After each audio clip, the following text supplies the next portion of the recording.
Hare Krishna. We're going to have a little fun today. We're going to do something different. Our goal is to see if we can stretch your mind. You got to shift this way. Shift, do your social distancing, whatever you need to do, but you want to see this screen because we're going to have a quiz afterwards. And if you don't get all the answers right, there will be no Krishna Prasadam dinner for you. Now I've got your attention, right? I'm joking, of course. Maybe you'll find out. So we ready to go, Tapas? Our tech support man? You can snap them all off, except for Prabhupada. Tell when we're ready to go. Ready? Okay. So this is a famous woodblock cut print from the Middle Ages in Europe. And if you'll note here is the terrestrial world. Here's where we are. But there's a whole reality beyond that. And you see our little friend here? He's poking his head out from the mundane, ordinary conceptions of this world. And he's saying, oh, wait a minute. There's a whole other higher dimension. And that is the business. Vedanta Sutra, which is the basis of our teaching, the Vedic literature, and the apex. Oh, anyway, I don't want to go too far afield, but it begins with Atato Brahma Jigyasya, which means that now in the human form of life, it's time to ask questions about Brahman. After cycling through so many births and so many forms, and now we're in the human form of life, intelligent human form of life, we should ask, what is Brahman? Which means, what is eternal? What is actual lasting substance? That's what we should be asking about. Okay, so that's where we're aiming here, seeing with deeper vision. Okay. My guru used to say, they say in America, there's so many places, seeing is believing. Hey, grab a seat, come or go as you like. Thank you. Seeing is believing. But my guru used to say, seeing may be believing, but it's not necessarily knowing. I look at the sky and the moon looks like a tiny disc. I can believe that's it, but that's not what it really is. Seeing is not knowing. So here we go. Thank you, Tapas. Next. Now, our perception determines our experience and our reality, how we perceive the world. A tiger looks at a beautiful woman and thinks, tasty snack item. A lusty man thinks, oh, here's a new girlfriend. A sadhu thinks, pandita samadarshana from Gita. Oh, this is an eternal spirit soul. So according to our vision, so our perception determines our experience, which determines our values, our goals, what we think is right and wrong. So I'll give you an example. You see this image on the right-hand side. You've all had your eyes checked, and they drop those different lenses. They say better, worse, clear, and it's a series of lenses that create your vision. Well, we offer that we are all conditioned by series of lenses. We think we're black, we think we're white, we think we're American, we think we're Indian, we think we're this political party, we're, a Trumper, or we're a, whatever it may be. We all have our different images. And that determines our experiences, our activities, our values, so many things. So we have to recognize that we have those lenses. If I have a car that's out of alignment, let's suppose it pulls to the right. Anybody ever have a car like that? Well, I did as a young man, and you have to compensate. You have to recognize, oh, this pulls in this direction. I have to compensate. So the first step is to recognize that perhaps we might be conditioned and we're not seeing things exactly as they are. So that's where we're going next. Our experience depends on our angle of vision. And if I see things from this angle, it looks that way. If I see it from another angle, if I have a telescope, you telescope, you can see something becomes close. You turn the telescope around and something close looks far away. So we're going to do, this is a little fun. Next. I think we're there. So a little bit more. Our premise, this is this is where we're trying to go. This is our premise, and we're going to try to make the case for that. If we change our perception, our angle of vision, and we'll change the way we experience the world. So many people, New Year's resolutions. Well, 2022 is not going to be the same as 2021. I'm going to change some things because I want a better experience. People say, I'm doing good. We could do better. So if we change our perception, our angle of vision will change the way we experience the world. Now, we're going to support that case in a minute. But just for fun, here's this guy. Here's our Mr. Everyman, every person. He's walking down the street. And it's, New York, or he could be, it's not, he's schlepping his way home from Kmart or Walmart or whatever it is. And it's just not great. There's a little sign here, scenic area. And all of a sudden, behind these buildings, there's a whole other dimension. So we're living here, but what if there's there? Next. So here's what to give an example of seeing is not necessarily believing. And that our perceptions, our concepts, our constructs, our conditioning determines how we see. Now, does everybody see the seagull? Quack, quack, quack. Nice beak. See his eyes, see his neck. He's a seagull. Okay, next. Well, hang on a minute. It's a rabbit.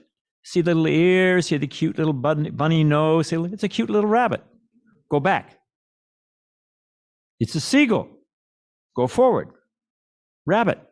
I mean, we could do this all day long. In other words, what we think we're going to see is what we see. We're seeing the same thing, but with a different concept, different precondition or expectation. We see a completely different thing.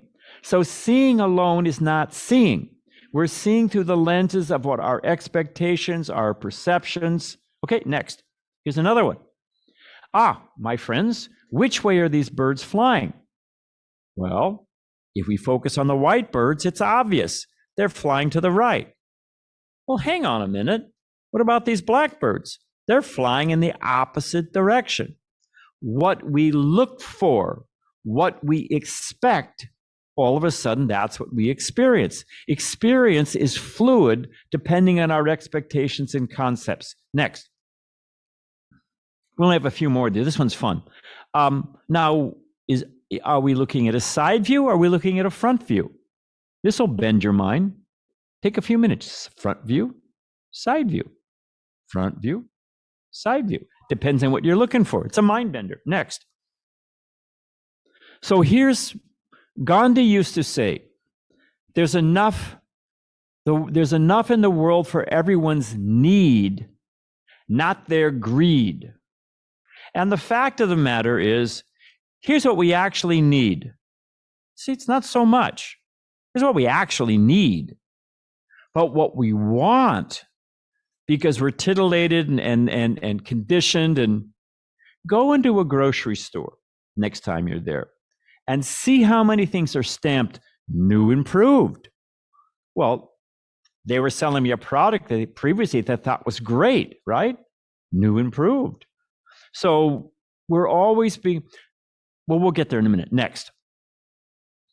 We have all kinds of thoughts rattling around in our head. You hear them, he's got guilt, shame, doubt, but we've got all kinds of I want, I need, I am, I'm being disrespected, I want, whatever. All of that is rattling around in our head. And it's affecting the way we see the world. It's another type of lens that we see through. Next. This is just for fun. They've done some surgery on this man, and what they've taken out of his brain is this monkey. Bang, bang, bang, bang, bang. I want, I need, I'm not happy. Give me this. I'm the greatest. Why don't they bang, bang, bang, bang, bang? It's just garbage. in the brain, and it's just banging away. How to get rid of it? Next. So this is another fun thing. This is called FOMO. You know what FOMO means? Fear of missing out. It's a very prominent experience on social media. I'm sitting in my backyard reading a book, chanting, whatever it is. I'm happy. And I checked at my phone and I say, wait. All my friends, they're all down at the beach. And look at all these pictures. Nobody ever posts the pictures when they're not having a good time. So it's a very selective experience. Looks like everybody else is having a great time and I'm just, here all by myself. So previously you were happy. You're sitting there in your backyard or your front porch or whatever, reading a book, peaceful. And you start checking your screen. Oh, wait a minute. Everybody's having a great time and they didn't invite me. All of a sudden you're miserable. So it creates this, we're never satisfied where we are. We're never satisfied with what we have. We're chasing after a mirage. We're chasing after the best, 5% of people's experience is what they're posting. And we're thinking that's what everybody else is experiencing. No, it's not. It's a glamorized 5% of their life, but we're measuring our life by that. It's a real miserable situation. It's a psychological problem, actually. Okay, next.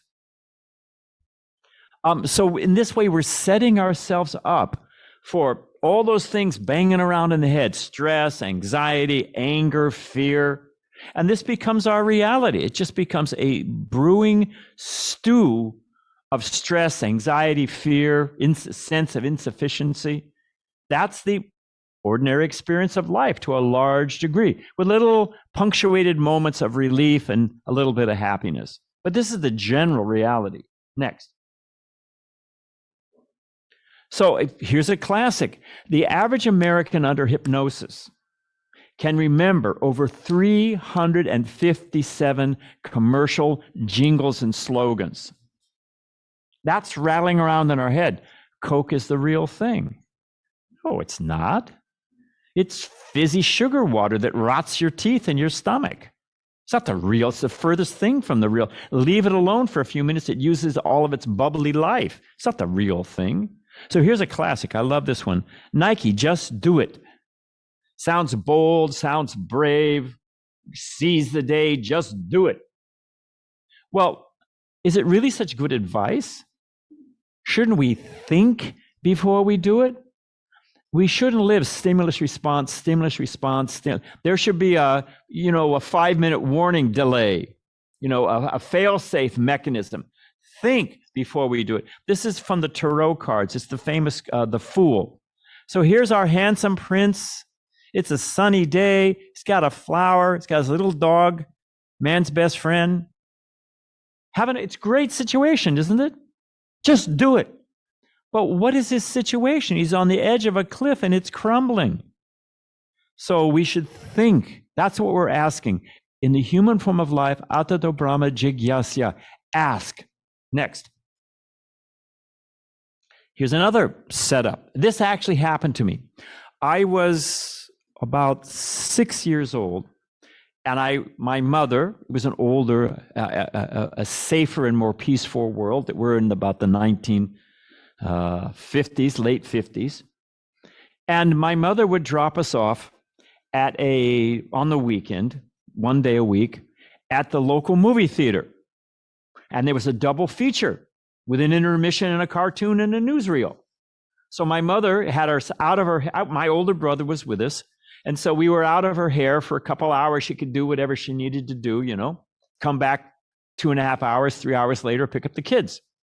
So, and my mother, my very kind mother, gave, I think I had 25 cents, which in 1958 or whenever it was big money for, it was a solid chunk of spending cash.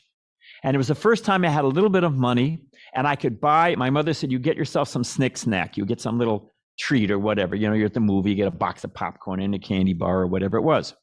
So with this new responsibility of having this largesse in my hands, my 25 cents, I couldn't even see the top of the counter, but I could see the glass case.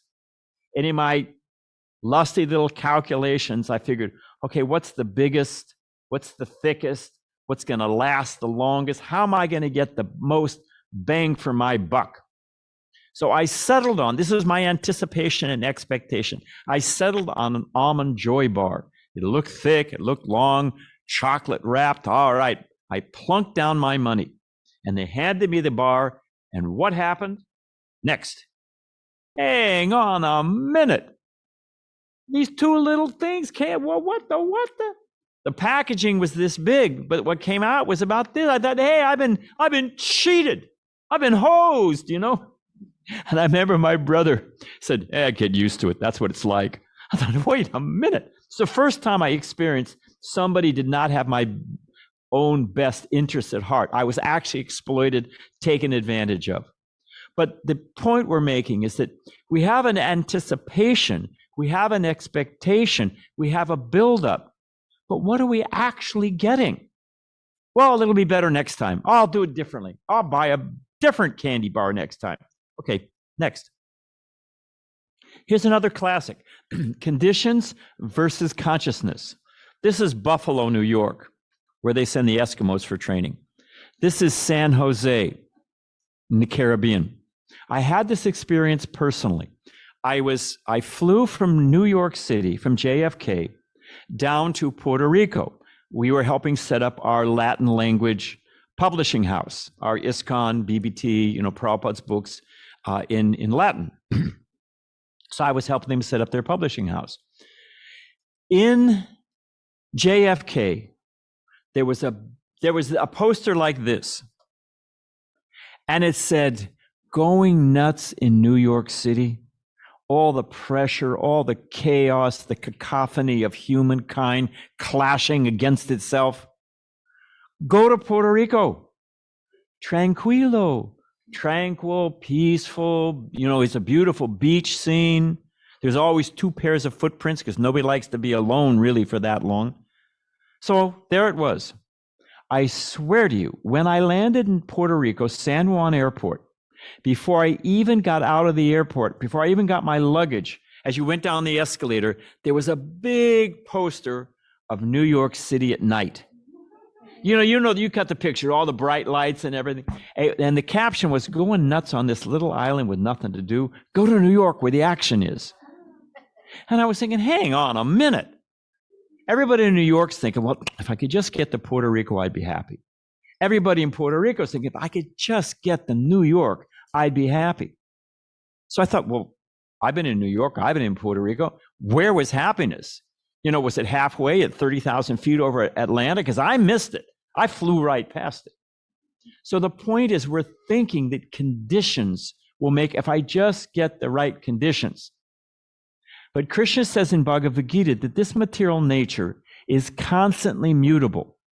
The Buddhists say, and they're right, nothing is certain but change. They're saying the same thing Krishna says, because Buddhism comes out of the Vedic tradition.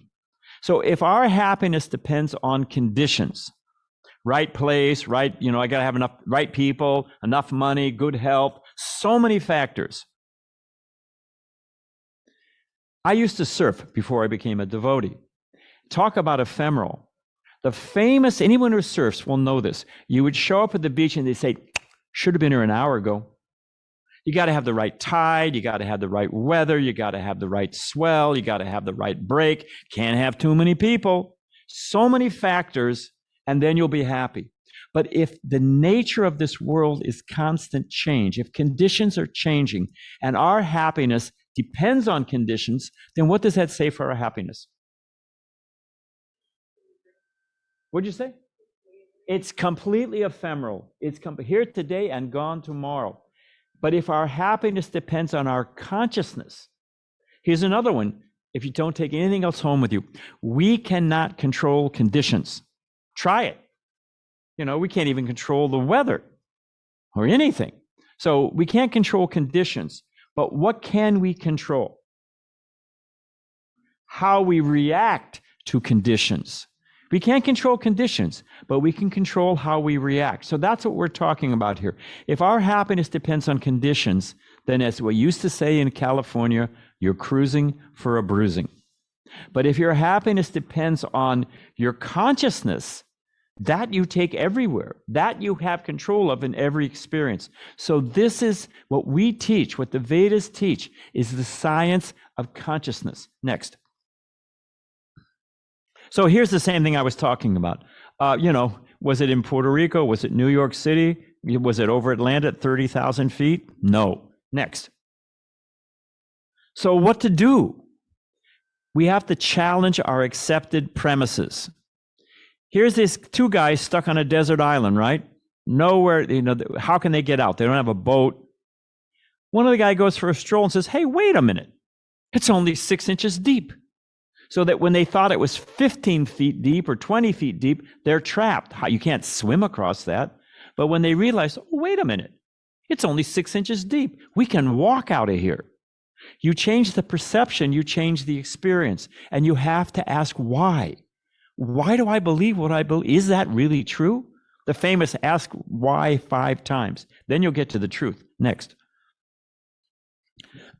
Here's one of those perceptions we need to change. There's a whole series of them. We could do one misperception every Sunday, but let's just take one quickly. Are we only cosmic dust? Are we just random chemicals that by laws of chemical, random chance, laws of physics combined together, and it became conscious? That's all we are. Sophisticated dust, sophisticated computer. Well, let's think about that. Because if that's true, then all there is squeeze as much as temporary happiness as you can, because you're going to drop dead and, plant you under a tree and hope you make good fertilizer, because there's no soul. Next. So let's just take this. Are we just a machine? Is consciousness just brain function? Is it just, synapses firing in the brain, and you get enough of them, sophisticated enough, and you get a sense of I am? So is consciousness due only to chemical and electric circuitry firing? That's the general premise. That is the materialistic worldview. You think there's a soul, you think there's a higher, design. That's just wishful thinking and, sentimentality. Well, so let's take an example. Are we just zero? Show me the next slide. Let's see if we've got it. Are we just a sophisticated computer? By the way, some computers do great at chess because it's predictable, but they cannot play poker because you got to bluff. It's a whole other thing. So this is just, the idea that you're going to build a computer. We'll get there in a sec. Next. So I can create a little machine that I can put it down on the beach, and it can print out. It's simple. I get a little speaker, I get infrared camera. I can just work it out, and it at sunset will say, "I see the sun setting." I can program it to sing Shakespeare's Ode to Joy or Ode to the Sun, no problem. But is there anyone in that box? Computers can compute, but they don't actually feel. Okay, next. And here's where we're going with this. So here's a simple example. This actually happened. You see how it spells out here, we suck? This actually happened. Hare Krishna. There was a famous, let's do this. Quite often at sporting events, they have a booster section. And the booster section for a particular team, they have a stack of cards. And you've got maybe 200 people sitting in that section. And at a given signal, they all hold up card 1. And it makes a picture. They put it down. And then at a signal, they all hold up card 2. And all the individual cards will spell something out. Or it'll make the logo of the team or whatever it is, right? Caltech, you know Caltech, right? So there's a famous UCLA and USC, University of Spoiled Children. So USC and UCLA, they have a famous annual football game. UCLA went in there the night before and shuffled all the cards around for USC. So when they held up the cards that were supposed to say, go USC, University of Southern California, instead it said, we suck. What the? So they held up the second card, and the people in here didn't even know what was happening. From across the field, they said, oh, that's, somebody had to row into, they held up card 2, instead of it being the Trojans or UCLA's the Trojans, whatever it is, USC, I forget what it, instead of the logo, it was the logo for Caltech. So by the third time, they said, hey, just quit. They stopped. But here's my point. Next. Oh, go back. So this is called the Chinese room example. The Chinese room example is this. You ever get one of those little pocket calculators or, translators for foreign language? You can punch in, you can go to Swaziland, you can go to, the Machu Picchu or whatever it is in the Andes, and you can punch in English, where's the nearest Hare Krishna Govinda's restaurant? I picked those examples because we do have Hare Krishna restaurants in both of those remote corners of the world. Anyway, you want to translate something. Where's the nearest Hare Krishna temple? Where's my hotel? Whatever it is. You punch it in English, and according to the setting, you can get the answer in Swahili or Latin, or Spanish or Chinese, right? You with me? It's a simple thing. You can buy it for $15 online, right? Pocket translator. Now, my question to you, is there a little Chinese guy in there, or a little Swahili guy or whatever, translating? You ask the question, he's scrolling it out and shoving it out the other end. Is that what's happening in that box? What's in the box? It's just circuitry. It's just circuitry, just electrical impulses, just pluses and minuses. And those pluses and minuses are written as code as zeros and ones. That's all that's there. And there's a set of algorithms or laws. You hand me a 0, I give her a 1. She gets a 1 from me, she hands him a 0. It's just algorithms, a programming of zeros and ones, pluses and minuses, impulses. Now they're presenting to us that that's all that's happening in the brain, but it's created feeling and consciousness. But we know there's no little man in that box. Here's the Chinese room example. I could take a stadium, say 50,000 people, whatever there's a large number.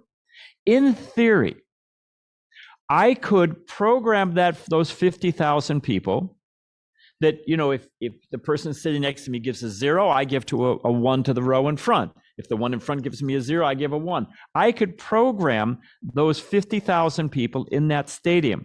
So I could ask a question at one goalpost in English and zip, zip, zip, zip, zip, zip, zip at the end of the other thing by following those rules and simply passing zeros and ones. At the other end of the field, at the other goalpost, I would get my answer in Chinese or Swahili or Spanish. There's no reason why that can't be done. Right? You with me? Now, here's the question. Because the premise is by sophisticated computers, sufficiently sophisticated programming, that a computer will become conscious. And similarly, this body, this brain is just a computer, and with sophisticated enough computing, it becomes conscious. Now, in this arena with 50,000 people able to translate from English to Chinese or Swahili or whatever, I ask you, did one single person in that process, in that stadium, learn Chinese? Did they learn Chinese? Did they learn one person, one single word of Chinese?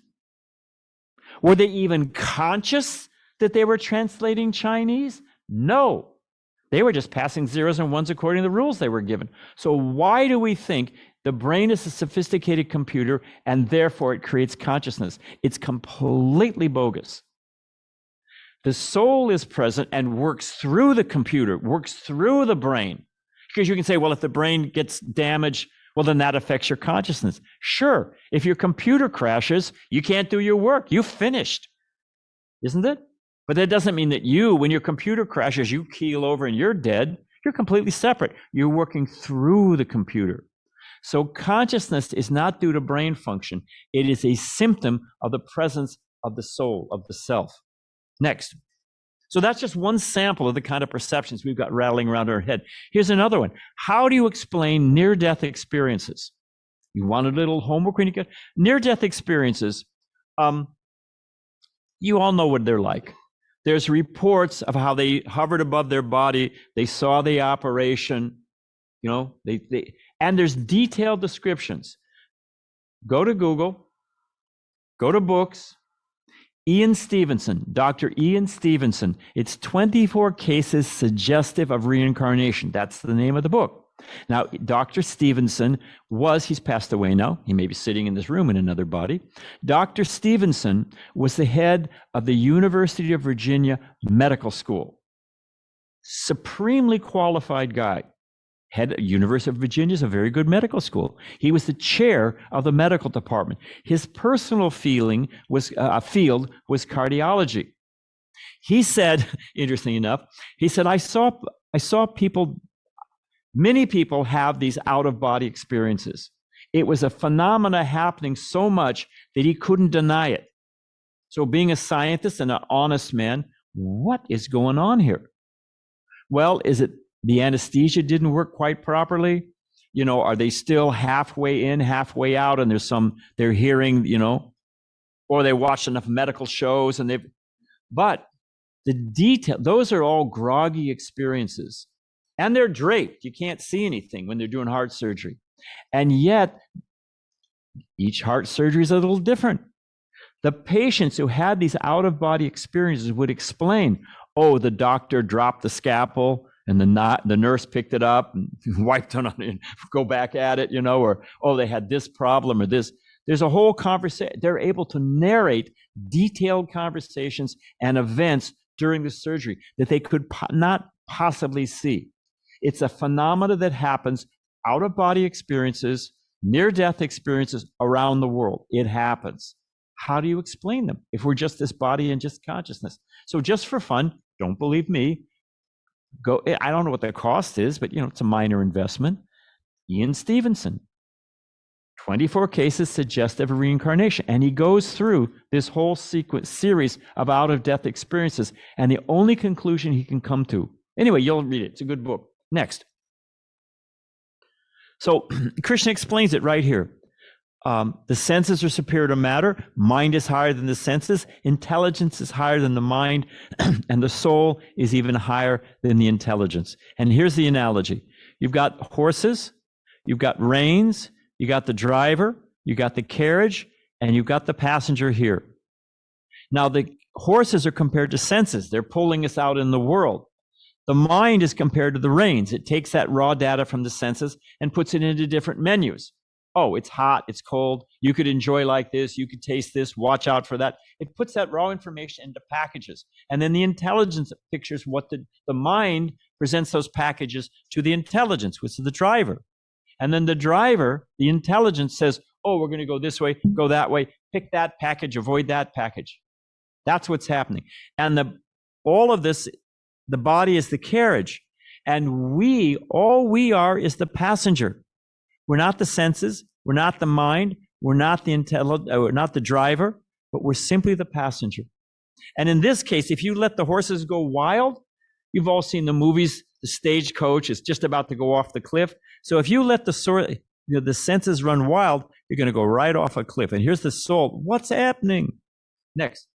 It's a sample of news in the Gita. Here's the same thing. I'm the same conscious self while the body changes. This is the same man. Here he is, a young man, old man, but he's the same man. We're the same. I was young. I am middle-aged. I am now old. I is constant. What we are is changing. The self remains, the consciousness is our real identity. Next. I'm wondering what the time is. Oh, we're okay. Same thing. What's the riddle of the Sphinx? Anyone know the riddle? What animal walks on 4 legs in the morning, 2 legs at noon, and 3 legs in the evening? Single entity, 4 in the morning, 2 at noon, 3 in the evening. Ah, who said that? Defend your answer. It's right here. 4 legs are the baby, 2 legs, full youth, and just like me, old man, 3 legs a king. But we're the same. I was, I am, I will be. Next. We're not the body, we're not the mind, we're not the ego, but we're the eternal self. And believe me, we're not the body. Okay, I'm hot, I'm cold, I'm hungry. That's one thing. But thinking we're the mind and all of its hankering and lamenting, that's even more troubling. And the ego, I'm black, I'm white, I'm envious, I'm proud. Oh, that causes us so much distress. And that's nothing to do with us. It's a mirage. Next. Krishna says in the Gita, a person in divine consciousness, although engaged in seeing, hearing, touching, smelling, eating, moving about, sleeping, and breathing, always know within themselves that they actually do nothing at all. Next. Here's the rest of the verse. Because while speaking, evacuating, receiving, and opening or closing their eyes, they always know that only the material senses are engaged with their objects and that they are aloof from them. Next. Like a dog chasing its tail. We're trying to solve these conditions, but really that's not who we are, and that's not our real business. This is an example Prabhupada used to give. You see he's a nice lady. She's got a beautiful cage, gold, not gold plate, solid gold, jewels, and she had a parrot in there. But she didn't feed the parrot. So if you spend your whole time polishing the cage and you don't feed the parrot, what does Polly want? Polly wants a cracker. He doesn't want you polishing that cage. And if you have a nice cage, but the bird's dead because you didn't feed it, what's the use of the cage? Jesus says, we do not live by bread alone. You need bread. It's not discounting bread, but you don't live by bread alone. And we have a society that's all they're doing is pandering to the senses and the ego. Next. So the key to lasting peace and happiness, what is it? Because we all want lasting, we don't want this ephemeral flash in the pan or fear of missing out. We have to change our consciousness, not necessarily our conditions. That's the key to lasting happiness, which we're all making those New Year's resolutions. How do I get out of the box I was in 2021? Next. We're close to the end, don't worry. This is a famous verse from Bhagavad Gita. If you don't do anything, remember this verse from Gita. A wise living entity's pure consciousness is covered by the eternal form of lust, which is never satisfied and burns like fire. If I throw fuel on the fire, does the fire burp, feel fully satisfied, say, thank you very much, that was a great meal, and go out? Is that your experience? The more fuel you put on that fire, what do you find happens? Help me out. Does it go out? It gets bigger. So we are chasing after I want, I need, bigger car, new and improved. Don't like that wife, dump that wife. You know, it's just going on like that. Don't like here, move there. But you're just throwing fuel on the fire. It doesn't put the fire out. Next. And we're all chasing after it. So this is Krishna's answer in Bhagavad Gita. As a lamp in a windless place does not waver, so the transcendentalists whose minds are controlled remain always steady in their meditation on the transcendent self. That is their peaceful core. Next. So what we're talking about here, I don't know what happened to the scroll on top, but behavior determines consciousness. As we act, why don't we eat meat, fish, and eggs? In addition to the horrible, environmental reasons and, the cruelty to the animals and the karmic reaction, who knows where Colonel Sanders is now or, whatever. Are you Christian to you? No worries. But our behavior determines our consciousness. If we eat things in passion and ignorance, it affects us. What do they say? Garbage in. What's the other side of the equation? Garbage out. So our behavior determines our consciousness. But lo and behold, our consciousness determines our behavior. What we're thinking, there's my little apartment is over by, it's right over there on, what is that street? Whatever it is, where all the bars are. So there's evidently some big football game going on. mean, who even knows who's playing who? But you ever been near a bar and you hear, not in it, I hope. You ever been in a bar, near a bar, and you hear the cheering from our team won? You ever hear that collective roar? And if they don't, make the touchdown, you hear that collective ah. So they're going back and forth.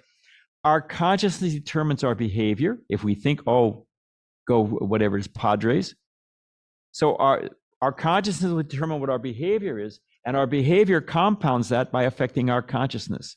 So it's changing our consciousness and changing our behavior that makes the difference. Next. So it's prescriptive, it's diagnosis. We have to understand where we're at. We have to understand the conditioning, the lenses, the misperceptions. And prescriptive, it doesn't just leave us there. Okay, here's the problem. Okay, great. Well, what do you help me out? How am I going to get rid of it? So the Gita gives prescriptive cure. We have to understand what we need to do to change. And that's what's in Bhagavad Gita and all the Vedic literatures. Next. So there is a science of self-realization. There is a proven methodology. It is not sentiment. It is not blind faith. The basic principle of science, is you observe, you have a hypothesis, you create an experiment, and you get the result expected, which proves your hypothesis. And it has to be duplicatable, repeatable. Anybody can take the same set of information, the same steps, and should get the same result. Isn't that one of the basic principles of the scientific method, right?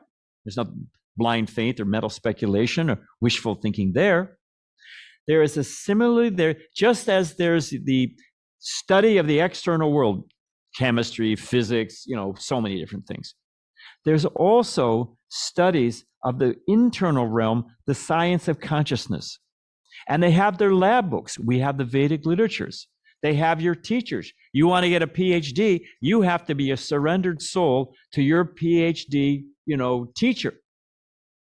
You got to be, So it's not a different steps. But just as there's a science of material study, there's a science of the realm of consciousness. And there's a methodology. Just like I said, there's certain, instead of laboratories, there's the ashrams of the great sannyasis and sadhus and rishis and sages. And you follow the steps, and lo and behold, since time immemorial, you get the results. It's a science. Next. So just a few, and then we'll wrap up. If we want to pick up clear signals, well, it's obvious here. I can be sending out a signal. I'm a radio station. I'm sending out a signal. So the truth is out there, as they used to say. Krishna, the Supreme Lord, is actually in everyone's heart. The super soul, the higher consciousness, giving good information. So is it enough for me to receive the radio station message, the fact that the radio station is, or TV station or whatever it is it enough that they're sending out the signal for me to get the signal? Is that enough? Right now, and some of you may be doing it, I'm almost done, don't worry. If right now, sitting in this room, I can turn on my phone, I can shop on Amazon. I can watch a ball game. I can watch a movie. All of that is flying through this room right now. We used to have a funky sound system, and every now and then when the police cars would go by, it'd pick up the police radio. So it's true. So all of that stuff is flying around in here, right? Do anyone see it? Anyone schooling down right now, within their mind? But if you have the right device, then you have access to all those realms. They're right here, but you need the right device. So the signal is out there, but to catch the signal, what do you need? You got to have a radio. You got to have the right device. And to get the message, it's not even enough to have the right device. What do you have to do? Taking the example of a radio, what do you need to do? What's that little knob on the side? You got to tune it in. Thank you. You got to tune it in. So the truth is out there. It's being sent out by the Vedic literature, by the great saints and sages. But we've got to be open to it, and we've got to tune into it. That is the science of Krishna consciousness, the science of consciousness. How to tune the heart and the consciousness to pick up those signals. Next. So, simple example. You can't see through cluttered, this muddy water. You can only see through clear. How will we perceive? Our consciousness is our means of perceiving. If our consciousness isn't clear, how will we perceive accurately? It's common sense. Garbage in, garbage out. Next. If we want to start a fire, wet grass or dry grass? Make a little binary here. Which would you take if you want to start a fire? You got to have dry grass. So if we want to advance in spiritual life, it's not enough, well, I feel, or armchair, I've studied, I got a PhD in, world religions or philosophy. That's not enough. It's called phenomenology. You have to actually experience it and realize it. And to realize it, you have to have pure consciousness. Next. And it's easy. There's a methodology. The farmers in the field, rice, especially rice farmers, you'll see them out in the paddy field. What are they doing? Two things. When they're planting, you see our friend here, and they're putting the little shoots into the paddy field. But what else do they have to do? Trick question. Is it enough to just plant the sprouts? What else you have? You have to feed it. You have to water it. Okay, but what else do you have to do? Pull out the weeds, protected soil. They're all good, but you got to pull out the weeds. So similarly, in our heart, we have to put in the right information, the right practices, and we have to pull out intoxication. I saw a T-shirt the other day. It said, "Instant idiot. Just add alcohol." There it is. Honesty in packaging, So we've got to they're called anartas. It's a science, what to pull out and what to plant. Next. So mantras are the Vedic science to settle, expand, and to deliver the mind. Just like that glass of muddy water, Google it. I did it. It's actually on, because it says in the Vedic literature, you can use something called alum. It's a chemical. I don't know exactly. It's not aluminum. It's some particular element. And you Google it, distilling water with alum, A-L-U-M. And, alum. Okay, thank you. Yeah, there we go. So glad you're here. So, but campers use it when they can't get clean water. They just drop it and the sediment settles and you can use the water on top. So what is it? The mind, as we've explained, tried to present, it's feverish, it's got stress, it's got anxiety, it's got all these misconceptions. It's just rattling around in our brain. What is that? Alum? Alum, it's just the A. So what is the alum? What is the element that you can add that settles all that to the bottom and the mind becomes pure? And those are Vedic mantras. They put us in touch with our true self. And we all know the Maha Mantra, the essence of all mantras, is the Hare Krishna mantra. Next.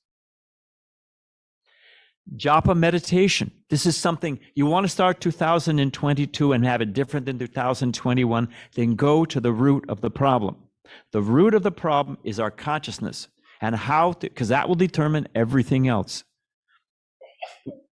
We eat daily, we bathe daily. Why not bathe the mind? Why not feed the mind? Doesn't that make sense? Next. So what can I do? Okay, so fine. What can we do practically? We can add the chanting of japa.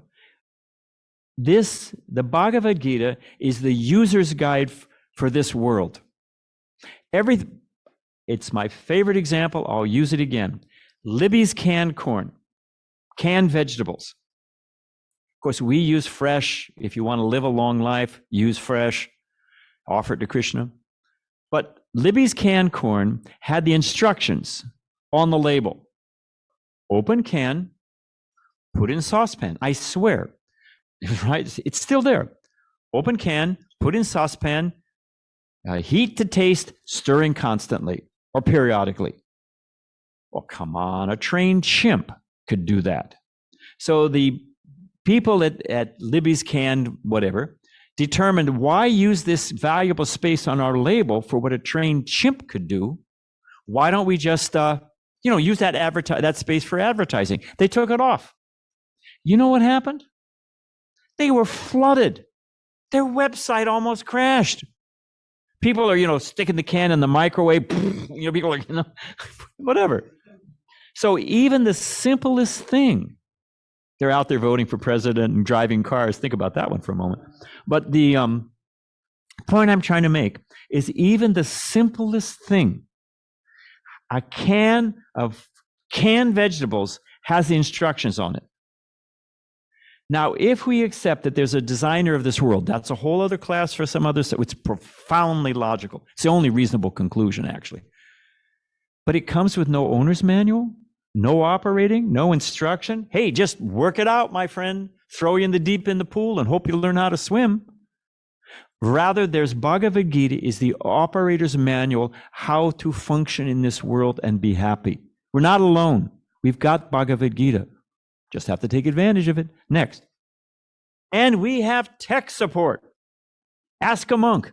They have a website in the UK. It's called Ask a Monk. And they're flooded with far out questions.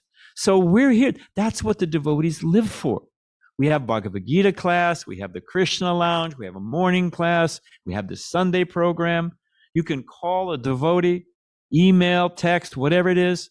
And we're there for you because this is what we know. This is what we do. So you've got Bhagavad Gita. You've got Japa to purify the consciousness. You've got tech support. Ask a Monk. You're ready to go. Just take advantage. Next. So time for review. This is 3 slides. We'll wrap up. Next. Just so it stays home. Principle 1, we're not the body, the mind, or the ego. We are the pure eternal self. That's who we are. Next. Conditions do not determine happiness. Consciousness is the determining factor. Next. We are being programmed and exploited. See it and break free from it. We are seen as consumer units. The business, like you see the cartoon, the guy's holding the guy upside down and shaking the change out of his pocket.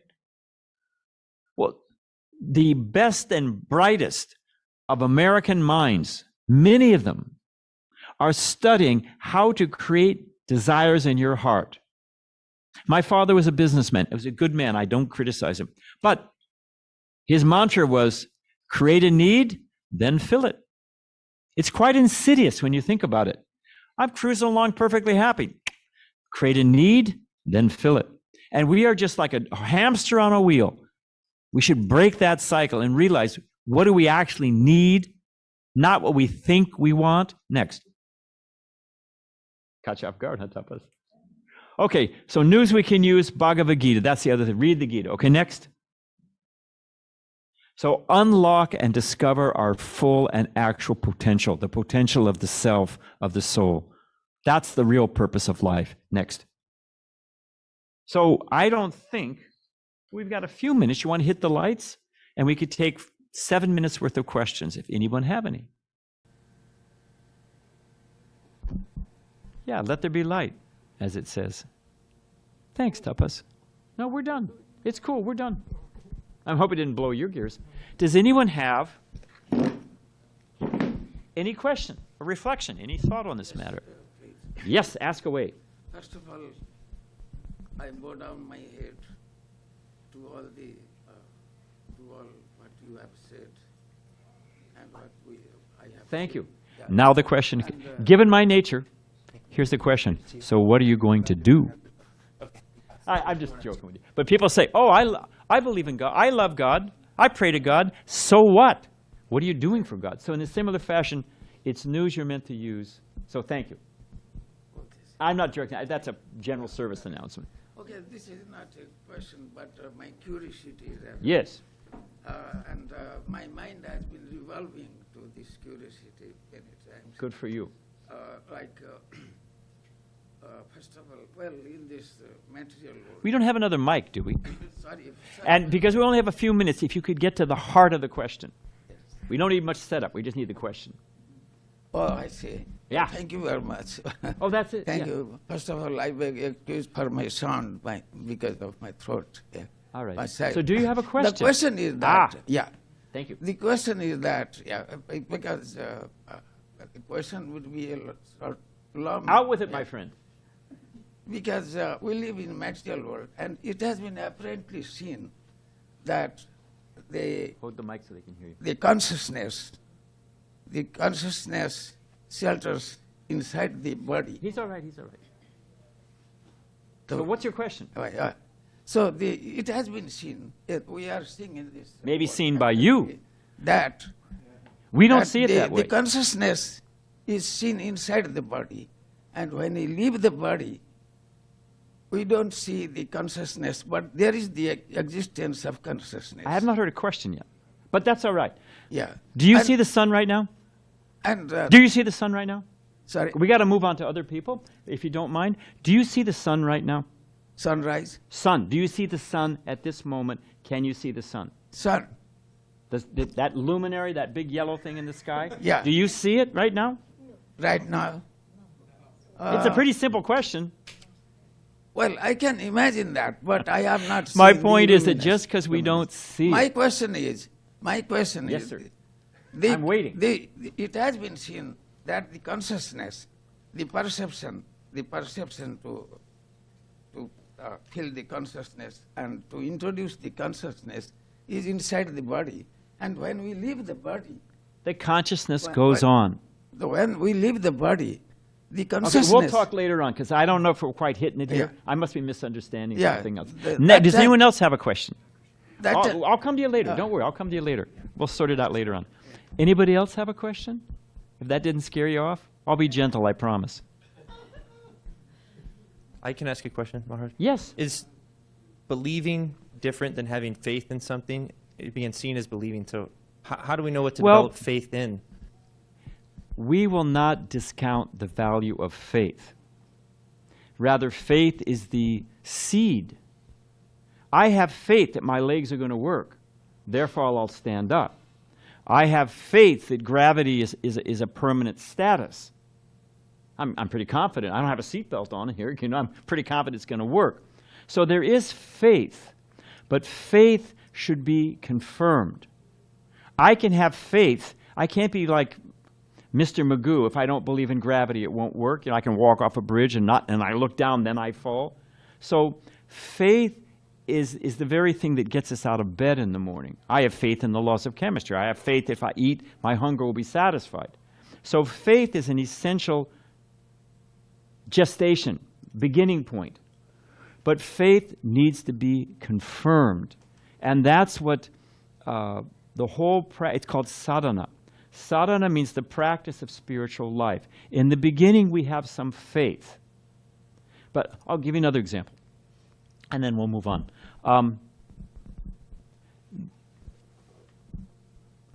There is a point when we will actually see Krishna, God, the cause of all causes, face to face, just like I'm seeing you. Now, right now, I have faith in that, but it's actually a reality. Now, why do I have confidence in that? There is a point, you can, you know, I've got it for saying our Gayatri. I've got on my phone, there's a calculation. I know when the sun is rising and when the sun sets. And it changes every day, it changes. So there is an exact point when the sun comes over the horizon. You can actually see the sun, right? There's an exact point when that happens. But even before that happens, how do you know if the sun is rising? It's all dark. Everything's dark, right? And then gradually you can kind of see some amorphous forms. Then it becomes washed with color. And even before the sun breaks over the horizon, although it was previously dark, everything becomes clear. As we advance in spiritual life, even before that moment, which will come when we see Krishna face to face, we have, just like you have confidence that the sun is coming, because things are becoming light and clear and you can see how to travel. So it's called rati, or the dawning of the stage of love of God. By practicing sadhana, by practicing serious daily religious, I shouldn't say religious, because that can change, genuine spiritual practices, one's consciousness, everything becomes clear. As the sun gradually clears, before it even comes over, everything becomes clear. And we have confidence. Just you have confidence the sun is there. You have confidence that I'm not this body. I'm spirit soul. The fact that some serious practitioners of spiritual life, it's all described. Arjuna asks Krishna, how do we know someone who's in advanced consciousness? How do we know? And all the symptoms are given. People who become free from lust, from greed, from anger, from envy, whose every activity is in the service of the Supreme and others, those are the symptoms. So there's symptoms. I'll give you another, and we'll end. You're hungry. Let's suppose. I'm hungry, to tell you the truth. I am a little hungry. It's just about time for the feast. I haven't had lunch yet. Now, when I sit down and eat, that first morsel, or second or third, I feel refreshed. I feel revived. I haven't finished my meal. I'm not fully satisfied. But can someone tell me, you're not eating, you're not satisfied. It's not working. Believe whatever you want. You can believe. I know what's happening with me, you know? And what is the proof that one becomes fully satiated, fully satisfied with his meal? What's the proof? You push away from the table. You're satisfied. So people who are seriously experiencing spiritual life, they feel, they know internally. But it's not just blind faith. It can be measured. Are they manifesting the qualities of someone who's actually spiritually advanced? There's a measure. So it's subjective and can also be measured. Is that okay? Superb. All right, so I think we should end there. Now that I've mentioned the feast and it's 7 o'clock, I think it's time to end. Thank you very much. And you and I will thrash it out, okay? Thank you. Hare Krishna.